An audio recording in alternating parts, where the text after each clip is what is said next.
Looks like we have about 250 people on today. Please, enjoy this. If you have any questions, there is the Q&A section. You can type in questions at any time. We do try to monitor those and answer them, as we go through. Worst case, we will try to go through them all at the end of it. This is just a good refresher class. Some of you have been on here before. That multimeter is one of the most common pieces of equipment we use, to diagnose trucks today. If you're involved in tech competitions, you'll notice about the only station that doesn't require the use of a multimeter is the tire station now. And I think in a couple more years, you'll probably have to use a multimeter for that. With tire pressure monitoring systems, you'll at least have to be able to use a meter to, read batteries for you, install those. So multimeter has just a ton of uses in today's fleets, and hopefully we give you a little bit of either a refresher, or if you got experience, or if not, hopefully give you a good basic building block to use your meter more. One of the biggest things I always tell people, the only way you're ever going to get good at using a multimeter is to use it. That everybody's got a test light, but what does a test light really tell you? Now, there are some exceptions where, quote unquote, a test light has a voltmeter display as well, but that's a little bit different. But if a light, simply lights up, you can't tell the difference in brightness, whether you're looking at 12.5 volts or 13.2 volts. And with most of the diagnostics out there, you have to know exactly what the voltage is. Now, our tech support line gets lots of phone calls where people call in and say, hey, this doesn't work, I'm trying to test this. And so, what's the voltage? And they go, it's good. Well, what's good? That, so many of these things depend on having a certain voltage to be able to work. Not to mention all the other functions on a meter. That, people have tendency to use a voltmeter and maybe the ohmmeter a little bit, and so what's all these other functions? I don't know, I've never used them. So we're going to kind of go through step by step on it. Then when we say multimeter, what is a multimeter? It's a meter that does multiple different things. It's a voltmeter, it's an ammeter, ohmmeter, diode check, continuity check. And that's just, your basic functions. When you get into this more and more, and one thing we're going to ask is, would you like a, second part of this multimeter training? That, you want us to go into more depth and have a second webinar for you. Our job is here to help you. So, we kind of call this Multimeter 101. If you want us to go into more detail, we'd be more happy to do another one. But we're going to show the meter that we use. But regardless of what meter you're using, whether you got off the tool truck, you're using the shop one, doesn't matter what brand. There's a lot of these things that are, work the same regardless of the brand. And one of the things too is before you try to use a meter, you got to make sure it's ready to be used.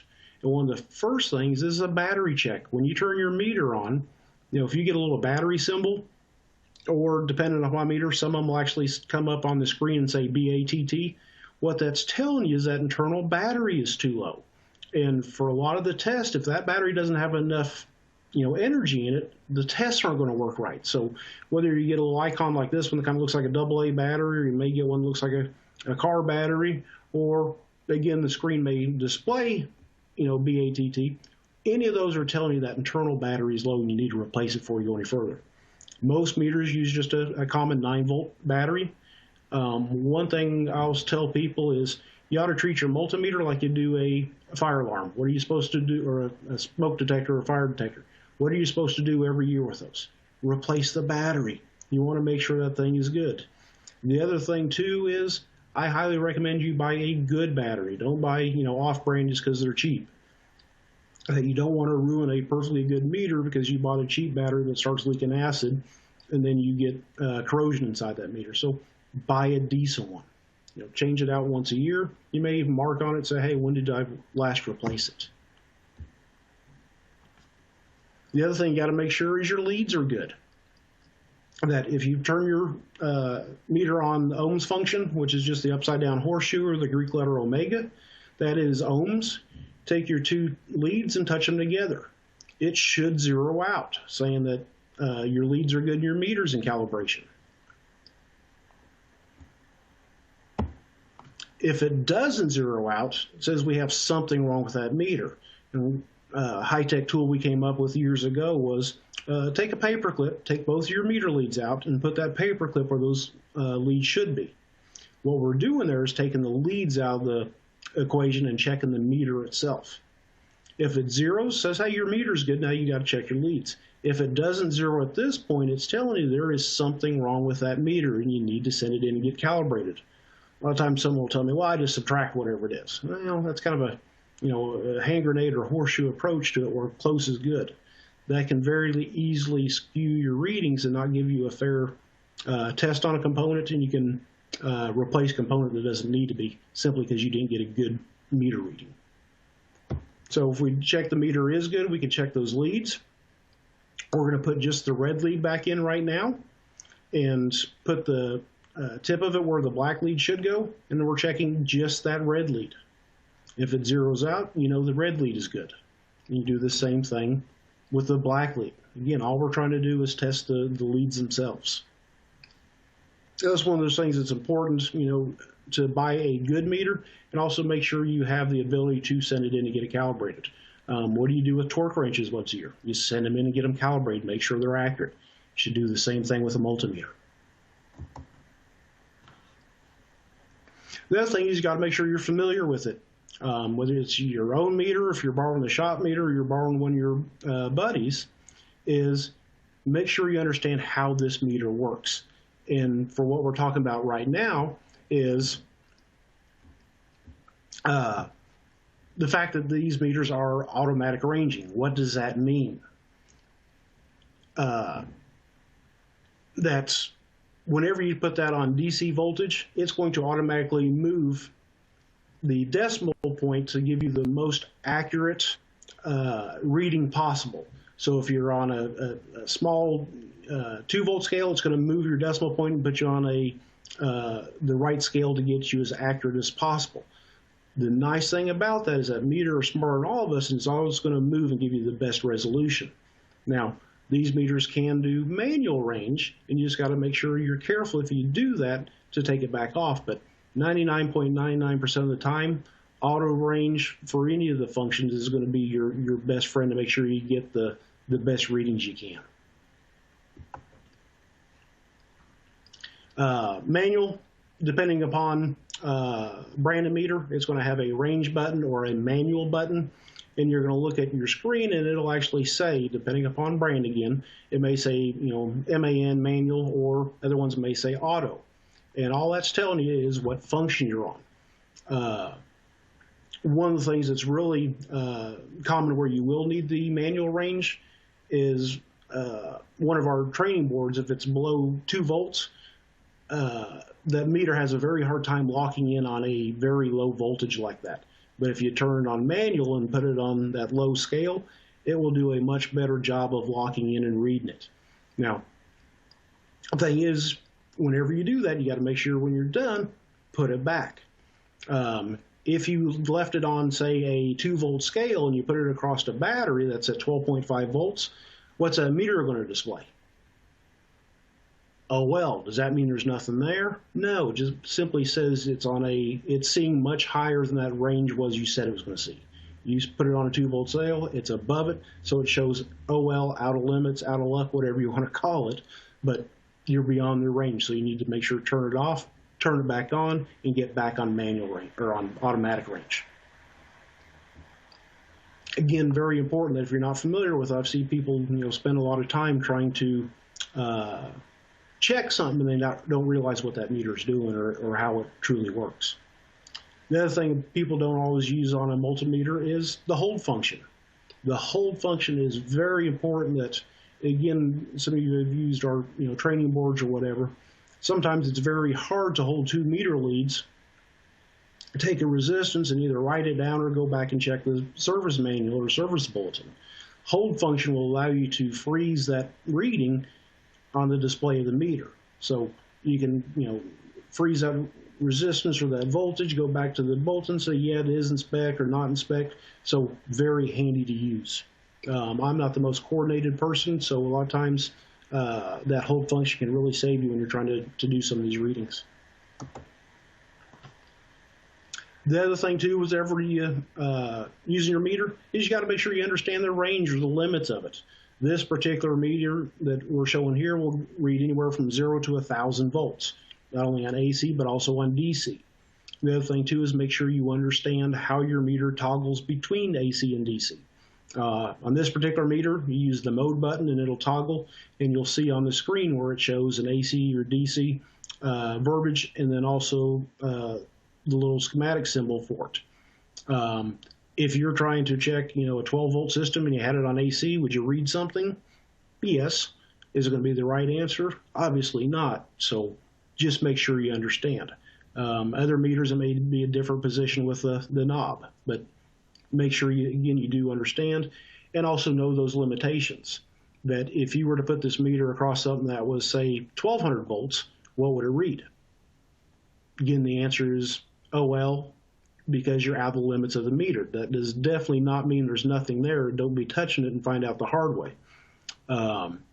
And this is one of those things where you get what you pay for on meters. I've seen some that will only go to 400 volts. So if you happen to be doing, anything in high line, or not high line, but higher voltage for industrial work, that meter is worthless because you'd never be able to read, say 440. Again, same thing on DC voltage. It does have, a limit of 1,000 volts. Okay, now we're actually going to apply some of this. One of the first things is, realizing what a voltmeter really does. A voltmeter is actually, pretty simple. That all it displays is the difference between two different points. So if I've got a battery sitting there at 12.5 volts, I put my red lead on positive, my black lead on negative. If I look at my meter, what's it going to display? That's 12.5. The red lead sees 12.5. The black lead sees 0. Difference is 12.5. That's the only thing that voltmeter does, is read the difference between those two different points. Doesn't matter if that battery's at 10 volts, 11 volts, we've got a surface charge of 13.2, whatever. It just reads the difference between those two different points.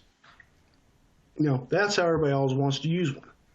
Now, if I take that same battery, take a set of cables, and run it over to a starter just like you'd have on a truck or a bus, that doesn't matter where I go on that circuit, I'm going to read the same thing on positive, the same thing on negative. And the key right now is no current flow. In order to have voltage drop, I have to have current flow. So you can imagine this is just laying on a bench or on the truck. But if I take those leads and I run the red over to the positive on the starter, I'm still going to read 12.5. My black lead over the ground of the starter, still going to read 0. Difference is still 12.5.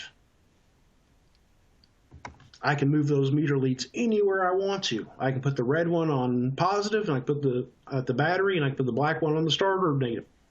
Same thing. Still going to read 12.5 on positive. I'm still going to read 0 on negative. Now, what if I put my meter leads backwards? If it's a digital meter, no harm, no foul. You're simply going to get a negative 12.5. Says, hey, silly, you hooked me up backwards. Now, do not try that with an old analog or a needle type meter, because it's going to try to move the needle the opposite direction, and you can very easily knock your meter out of calibration. So if you are still happening to use a digital type, be very careful, because again, you can knock a meter out of calibration. Now, everybody wants to use a meter red on positive, black on negative. Can I use a meter positive to positive? And the answer is yes. If I have it hooked up like shown in the diagram, I got red on the battery positive, I got black on starter positive. What am I going to read at the battery positive?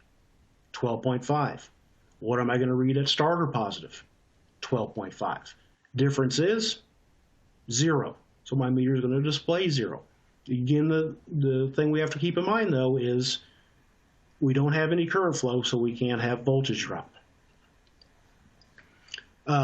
If you were to hook your meter up like this, though, and your meter displayed 12.5, what would that immediately tell you?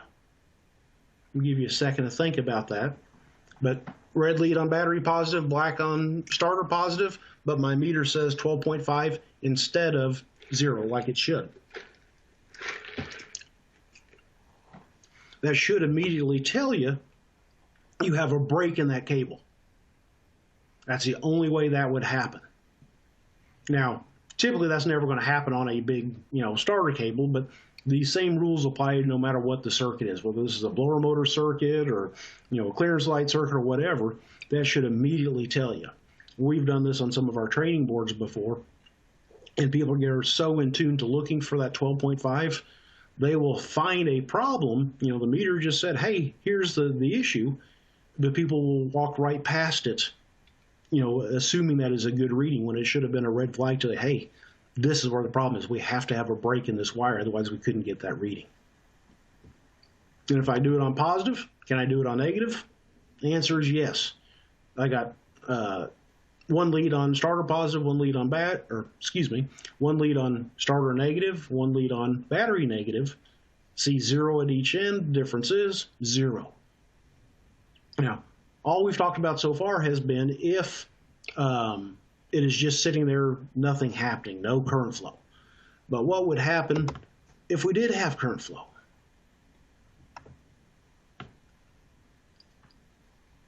Oops. And for this part, we're going to show two different meters. We're going to show one across the battery and one across the starter. But now, instead of just sitting there, we have cranking is taking place. So we have energy flowing from the battery to the starter through the cables coming back to the batteries. So the first meters across the battery, you look at it, it says I got 8.5 at positive, I got 0 at negative. Difference is 8.5. So I have 8.5 volts across the battery. If you look at the second meter, I got 7 volts at the starter. I got 0.3 at the ground of the starter. Difference is 6.7. So if you look at that, how much voltage drop do I have total? That you take the 6.7 from the 8.5 tells you have a 1.8 volt drop in those cables. If you go back to TMC spec always says that you're allowed half a volt at 500 amps. So one thing you got to be careful with this is, one is we don't know how much current's flowing. So we don't know if this is technically good or bad. Because if you're allowed half a volt at 500 amps, but here we're showing a 1.8 volt drop, is that good or bad? If you don't know the current, you don't know if it's a fair test. But I know a lot of the people joined us today use a lot of the automatic load testing equipment. It knows what that load is and converts it back to that spec that we're all familiar with. But if you want to find out where your drop is, you can do the same thing. And again, this is what the automated equipment does, is it looks at each side of the circuit. And if you go back to the slide we had before, we see that 8.5 at starter positive or battery positive, and we see that 7 at starter positive. Difference is 1.5 volts. So right there it tells us how much drop we have in just the positive side. If we had a 1.8 volt drop total, and we just determined we had a 1.5 on the positive, how much must we have on the ground side? And you do the same test using the same meter, but now we go negative, negative, there's that 0.3. So we just verified, we know that part of algebra we swore we'd never use, but what was the base of algebra? If you knew 2, you could always find the third one, right? Well, this is what we did, just checked ourselves.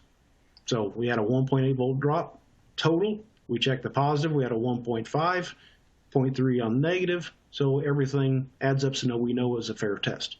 But again, and that's why we use a carbon pile or automated piece of equipment to do these tests, we have to know what that load is. But that is all that piece of equipment's doing. You can do the same thing if you're checking, again, headlight wiring or AC clutch or whatever. We're simply doing a voltage drop and comparing the voltage at one point to another point.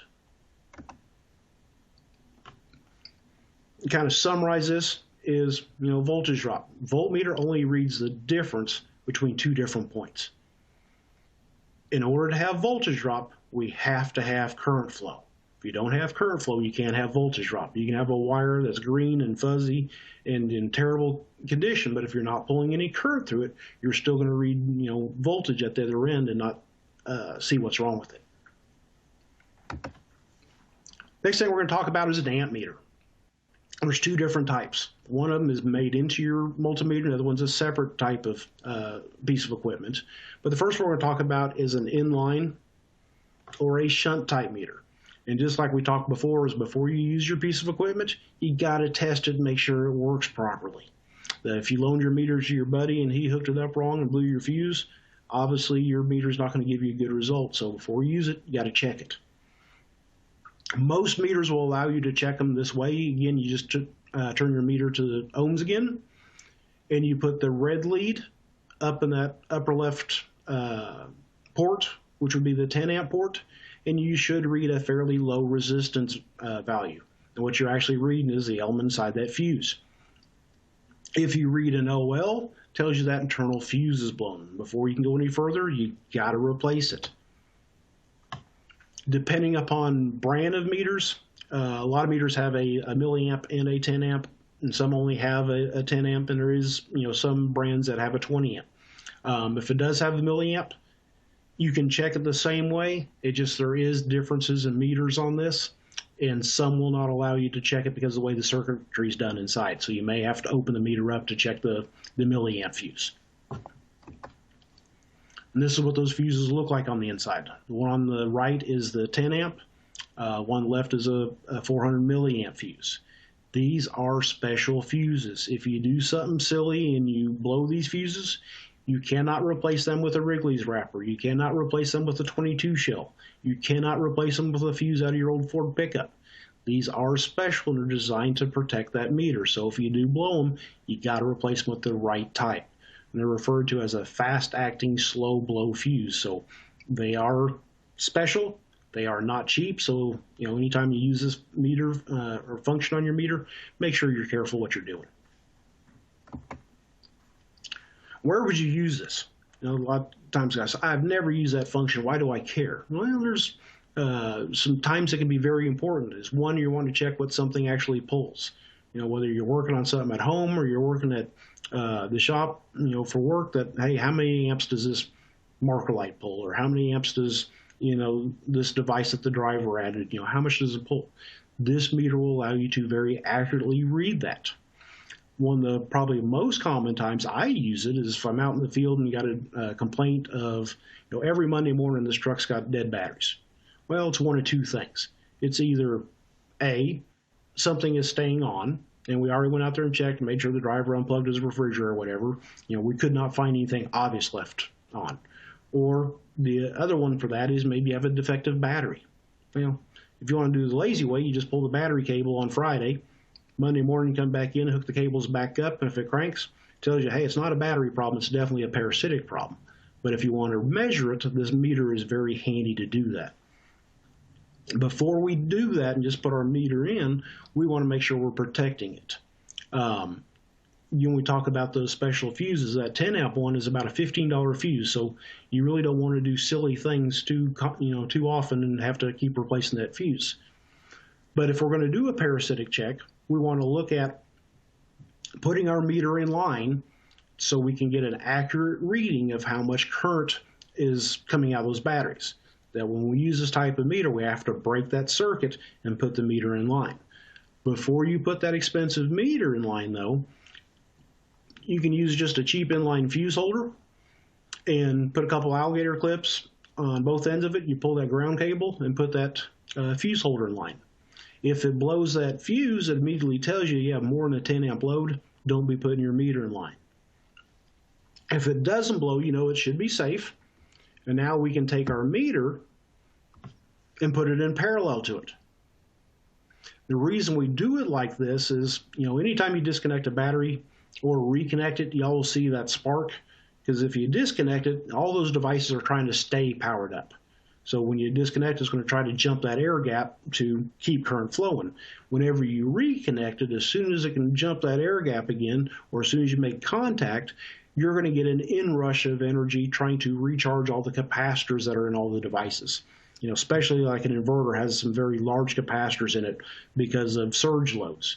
But every radio, computer, everything has capacitors in it. So as soon as you try to hook it up, those capacitors are going to try to recharge. So by putting that meter in line like this, we're not making and breaking that circuit over and over. So once we do have a good connection, we can now pull that fuse holder out of line. The other thing, if you notice, I'm going to go back one slide and look at what the meter is displaying right now. If you had a 2.5 amp load in the way that meter is connected right now, how many amps would your meter display? The answer would be about half of it. And the reason why, about half that current is going to go through the meter, the other half is going to go through that fuse holder. But now if I go back to that second slide again, and I pull that fuse holder out, now it has to go through the meter and make sure it gives us a very accurate reading. So, hey, we have a 2.5 amp load. The important thing about this too is you got to be careful and make sure you pull every single ground. If you look at a lot of trucks today, you may have 5 different cables connected to ground. You may have 2 main cables that go to the batteries. You may have an accessory. You may have a frame ground, an ECU ground, whatever. But you got to make sure you get them all so you're truly reading the entire load. So what I do is usually just get a 3/8 bolt, put all those cables together, and put my fuse holder between that and the battery ground to make sure I've got them all. If you miss one, whatever's going through that cable, you're going to miss in your calculations. You can very easily say, oh, the parasitic's very low, there's nothing wrong with this truck, when in fact, because you missed that cable, it may be much higher.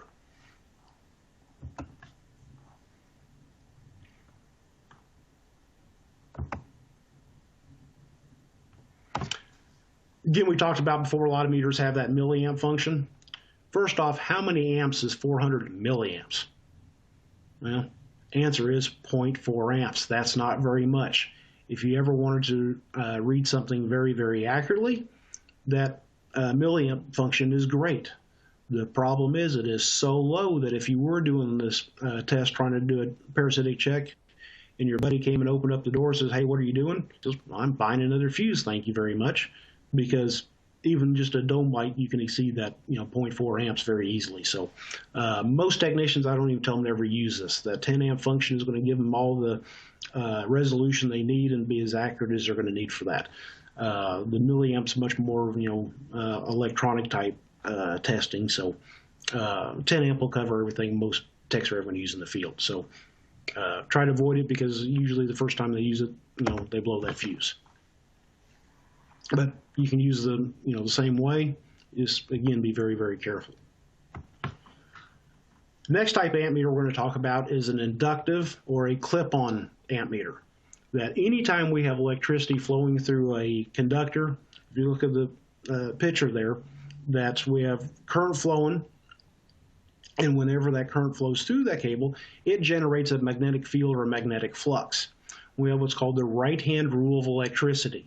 If you put your right hand on that cable and put your hand on it with your thumb pointed the direction that current flows, that is, and look at your fingers, that's the way that magnetic flux is going to be generated. That's very important to know, because that is what that clip-on ammeter is looking at. So when you put your meter on there, there's going to be an arrow inside this jaw, or maybe on the end of it or whatever, but it's going to give you a direction arrow. If you were to put it on backwards, what's your meter going to read? Answer is negative. So if you were using this, for example, to check an alternator, and you put it on backwards, does that mean that alternator's sucking 150 amps or 200 amps? No, it's just, again, silly. You put me on backwards, flip me around. Or say you're checking, how much a liftgate's pulling. Suddenly a liftgate producing 150 amps? No, you simply have it on backwards. So no harm, no foul. You just got to be aware of what it's doing. With the clip-on ammeter, though, there's things you have to do to be accurate. One, if those jaws do not close all the way, it's not going to give you a very accurate reading. If you don't zero it out every time. One thing that's nice about most modern clip-on ammeters now is they have a button that you can just zero them out. I'm going to go back to that screen that shows that simply has a zero button. Guys have been in the industry a long time will remember the old thumb wheels where you had to push it in and turn it. That thing would jump from -10 to +12, -6, +8, kind of a pain. The new ones, again, have a button that simply zeroes them out. And again, you got to look at current flow. Which way do you have that ammeter on there? A couple other things I always tell people to be careful of too is you got to make sure you have that wire you're trying to test separate from other wires. That, for example, on an alternator, you have the output cable. Most trucks, you also have a ground cable, and they're run right next to each other. If you were to put that clip-on ammeter around both wires, what would you read? Pretty close to 0, because the two fluxes would cancel each other out. Or in our case, on some of our liftgate charging systems, it's a jacketed wire. If you put it around all those wires, all bets can be off because you have positive and negative inside there. So you got to make sure you take the wires separate, or if it's in a big harness, try to pull it out away from the other wires so you're not picking up the flux from other circuits on that truck. Keep in mind too what an ammeter does. An ammeter only reads the amount of current flow. Has nothing to do with voltage, has nothing to do with resistor or anything. It's just simply telling you how much current is flowing. Next thing we're going to talk about is the ohmmeter. It's probably the second most common thing or function people use on a multimeter. It can be very, very handy. One of the biggest things we see is a lot of times people don't truly understand an ohmmeter. And I can't see anybody or hear anybody, but I'm going to give you a little bit of a test. And this is something I usually do when I do live training, is just kind of test yourself. Got a service bulletin. Service bulletin says you're going to check the XYZ sensor. The XYZ sensor should be at least 6K to be considered good. You grab your multimeter, you turn it on, put it on ohms, you put it across it, and this is what your meter says. Is that a good or a bad reading? The spec says it should be minimum of 6K. Now, first off, how many is 6K? 6K, K would be abbreviation for 1,000, so they're looking for a reading of 6,000. You put your meter across here and displays. Most people's first reaction says, well, it's bad. It's only 5.46. But if you look at that M, what does that M mean? An M is telling you mega ohms or million. So that 5.46 is actually 5,460,000 ohms. Now, how many people got that right? Again, I still can't see you or hear you, but it is a good test. Make sure do people understand what a meter's telling them. Next one we're going to check. This one says 99.0, but instead of an M, what do we have? We have a K. So what do we say that K stands for? 1,000. So the big M was 10 to the 6th power. The K here is 10 to the 3rd power, so this would be 99,000 ohms. I'll go through these fairly quickly, but just scenario different ones. But this one we check it, we got 9.58. We got the M again, so it is 10 to the 6th power. So this would actually be 9,580,000 ohms.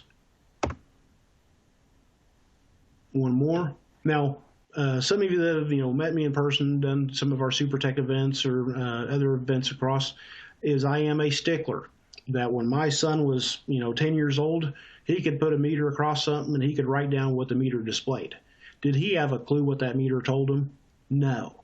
So anytime someone does one of our tech events, we make them write it all the way out, because I want to make sure they understand what that M says. If you were just write down 0.99 M, no points, because I don't know if you really understand what that is.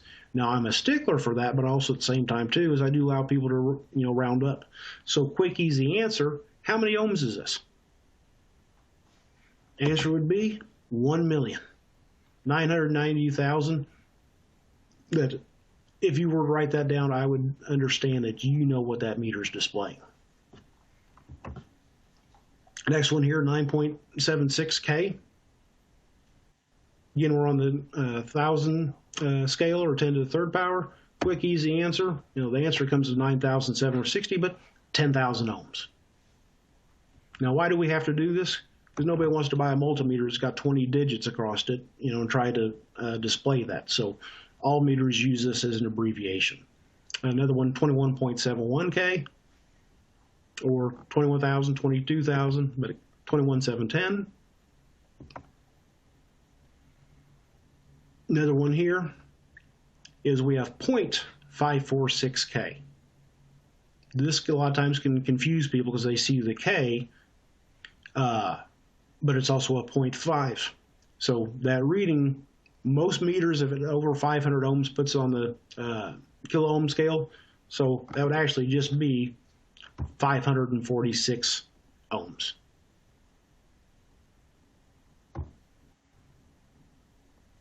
One more, 14.85, again K scale, 14,850. We got one last one for you. Quick, easy answer, it's 0.983, kind of like that one we just had, but we know it's, 1,000 scale, and so 0.9, so it's just under 1,000 ohms.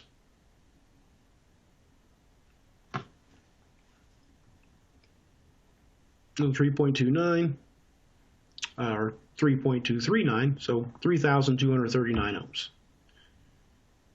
Alrighty, enough of boring you with readings, but one thing I will say is, again, you ever want to get using an ohmmeter, is use it. You can make some very easy training boards. If you can still find a Radio Shack, you can buy a big resistor bag of resistors, and you can make your own little test boards. Test each other. Do it in the shop with some of your buddies. The more you use it, the better you get. But we're going to use that ohmmeter. We're actually going to apply it to something that, every truck in America has got lots of these little, 5-pin relays. How does everybody check a 5-pin relay right now? And don't lie to each other. They grab one and, if it's the horn one, hey, I know the horn works. Let's take the horn one and swap places with it. Or, well, relays are cheap. I'll just go get another one out of parts room. But, anymore that trucks have gotten a lot more sophisticated, and we have to actually check this because there's a lot more to that relay than simply does it click. So we're going to check the coil of this relay here. That's your two outside terminals you see there. We're going to put a meter across to check the resistance. Came up and says it's 102 ohms. Is that good or bad?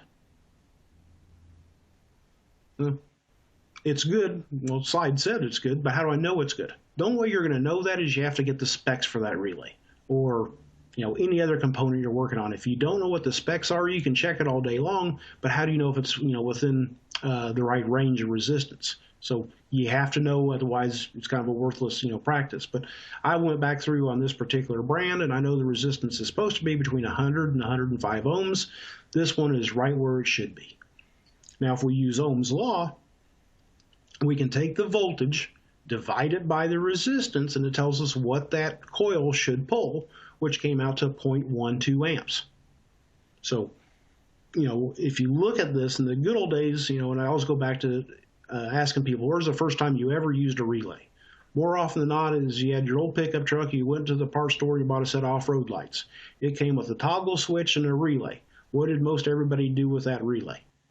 Threw it away. I don't need it. I'm just going to run it direct. Well, that relay, has a purpose to let that toggle switch or whatever handle a little bit of current and let that relay handle the big current. So we're going to grab another one. Put our meter across it on this one. What do we get? Oh, well, what does that tell us? Somewhere inside that relay, that coil has a break in it, and does not have continuity, does not have resistance, so we know it is a bad coil inside, and that relay is bad. We're going to grab one more now, put our meter across it. Now this one, instead of that 102 we had before, this only has 54.2 ohms. We're going to use that same formula we used before and check it. Before, that 102 ohms said it would pull 0.12 amps. Now this one, since it has basically half the resistance, look what that did to the current. We're almost double now at 0.23 amps. And say, well, what difference does that make? Again, on modern vehicles, what controls that relay? It may be a SAM module, an HVAC module, some sort of controller tells that relay to turn off and on. Well, if that controller was only ever designed to handle that 0.12 amps, and now you have a defective relay, or maybe you bought a wheel fit part that's not quite right, what's going to happen? Either that module could be damaged, and now instead of a $2 relay, now you got to put a $300 module in it, or it may just shut down and protect itself, and you're scratching your head trying to figure out why this system's not working properly. So it is much more than just a swap it with another one and call it good. We have to go back through and understand what this relay does and how to properly check it. Because again, that little bit of resistance is huge in how that thing operates. Next thing we can check on a relay is we can use our ohmmeter and check resistance across it. Right now we have the normally closed contacts. Put our meter across those, we should get a very low resistance value saying those contacts are closed. We can go across the normally open ones and we should get either an OL or a very, very high resistance reading, say those contacts are truly open. The other thing you could do too would be actually hook up a couple wires and energize this relay, do those same checks again. Our normally open should now become closed and our normally closed should now become open. If you want to really test this, because right now all we're doing is resistance check. Does that really tell us what kind of condition those contacts are inside? Because usually a relay, you're making and breaking a live circuit. So every time it opens, it closes, you get arcing and pitting and damage those contacts. That you could put that relay back in service, put your meter on voltage, and just like we did voltage drops of wires, you could do a voltage drop across those contacts inside the relay. And gives you a much better idea of what is the true condition of that relay. It kind of summarizes an ohmmeter, simply reads resistance. You have to understand what that meter tells you, and on top of that, you have to understand what the specs are. Again, I've had a guy call me and say, "Oh, I used that ohmmeter, checked. I was working on my old Ford Taurus and took a resistance reading of the blower motor and it was 4.7 ohms." It's like, cool. What's it supposed to be? I don't know. Well, again, kind of a worthless test. If you don't have anything to compare it to of what it should be, it's kind of a worthless exercise because it doesn't really tell you anything. Next function on a meter, and again, depending upon brand of meter, is a diode check. And what is a diode? For the most part, we talk about it, it's a one-way check valve. It allows current to flow one direction, but not the other direction. Now, there is all kinds of exceptions to this rule. There are certain types of diodes that whenever they see a high enough voltage, they will go the opposite direction. So it's a very generic term when we use it, but for the most part, anything we're ever going to work on in the trucking industry is it allows current to flow one direction, not the other. And to check it, you have to use your diode function on your meter.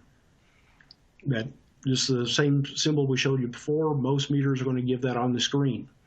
The meter we're showing you, the diode check, is on the same function as ohmmeter and continuity check. So you may have to toggle through using your mode button or function button, depending upon meter, and make sure that diode symbol comes up to do a fair test on it. And also tell you, too, that diode check is one of the most important functions on a meter that really requires you to have a good battery. If not, you may not have enough power to go across that diode to do a fair check. So, all these things we talked about before, how important they are. For today's presentation, we're just using a big diode. I have a great big, like a Greyhound bus alternator that takes much better picture, but again, doesn't matter. Diode's a diode for what we're showing here. But current should flow one direction, but not the other. On this one, it should not flow that direction, which our meter displays OL, so it's not flowing. We can take our meter leads and swap them around. Now it is flowing like it should, and your meter generally is going to give you a little chirp, and it's going to give you a value. What that value actually is telling you how much voltage drop you have across that diode. That is one thing about all diodes, is they have a certain amount of voltage drop. So that's just an inherent thing about them. But that's what that meter is going to tell you and display, is how much drop you have across it. Got another diode here. This is hooked up like it should be, but we don't get any reading still. It would be the same reading if we had it hooked up backwards. We get an OL. Tells you that diode is open. It does not conduct either direction. So obviously it is bad. The next example is a shorted diode. Doesn't matter which direction we hook our meter leads up on this one, we get a continuous beep and we get all zeros. So there's no voltage drop. It is shorted. Current is allowing to flow either direction. This is, you hardly see it anymore like you used to, but because of the way the alternators are made. But when I first started doing this, 20 plus years ago, if you had a parasitic draw like we talked about before, a lot of times it would be a defective diode in the alternator causing that parasitic drain on the batteries. The last thing we're going to talk about today, and again, it's a shared function with the Ohmmeter diode check, is continuity. Continuity is a very handy function on a meter, but it can also take you down a lot of rabbit holes and give you false positives. That if you see the wire in the picture there, that's a piece of 10 gauge wire. I think it's got about 20 strands. Every single one of them is broke but one. Will that wire show continuity? Obviously, yes, it will. Can that wire handle any current? No. That one's pretty easy for everybody to understand. But if I take that same piece of wire and somebody on road service jabbed it with a test light trying to troubleshoot it for you, and now it's full of all kinds of green, nasty stuff growing inside of it, what's the end result? Pretty much the exact same thing. But if you were to check it with a continuity check, would it show continuity? Does that mean that wire is good? No. And the other thing too is, electricity is lazy. It's going to find a path anywhere. We see this a lot of times. Anything that has a coil, you have to be careful if you're checking something for ground. Such as a mag switch, a solenoid, AC clutch, anything that is a coil that if you went from the power side to ground, will it show grounded? Yes, because it's going to go through that coil and back to ground. Same thing with a relay. It's got a coil inside power to ground. Probably where I see the most head scratching at this is trailers. That if you were to take a meter on continuity, guys say, well, something's shorted my trailer. If I go from, yellow to green, it's showing continuity and it's beeping. Probably actually nothing wrong with it. What's he actually seeing or what's happening is it's going through the filaments of the light bulbs and showing everything is grounded. If you're trying to troubleshoot something like that, what do you got to do? Pull all the bulbs out and recheck. Same thing we talked about, anything with the coil. If you're checking a relay, unplug it and then check it for grounded. So continuity check can be very, very handy, but it can also get you in a lot of trouble. So you do always have to be very careful using it. And to summarize, we talked about a lot of these calculations, the Ohm's law, things like that. This is a meter cheat sheet we made. It is available in the reference section of today's webinar. It's also on our website. Feel free to go and print it off. It's something very handy to have with your meter. Ask people, where should you put this? In my toolbox. No, put it on the back of your meter, shrink it down, tape it, laminate it, punch a hole through it, whatever, so you can keep it with you. But whether you're trying to calculate watts when you're dealing with an inverter or resistance, this is very handy for you to have. The other thing too, I want to let you know about, we do have a special that we always do for you attending today's webinar. If you call up our office, we do have a special price on this meter kit. That is the meter, the clip-on ammeter, and infrared. And before everybody leaves, please don't jump off that there is a survey we're going to have you follow up with on this about today's show, future shows you would like. Again, in the reference section as well, we do have 3 of our next webinars already listed in the reference and with links to them. February, we're doing our One Connect nose box for trailers. March is our steady charge product. And then one I'm really excited about is we'll have a couple of our service and salespeople hosting one on solar and kind of doing it as a Mythbusters scenario, that there's a lot of misinformation and also some real good information about what solar can do and what it can't do. So I think that'll be a pretty exciting one. But please go and sign up for those and make sure you're signed up for our email blasts. I try to send these out directly to everybody I can. But please make sure you get signed up for all these. And I am going to turn this back over and let our survey start. Thank you all very much for joining today.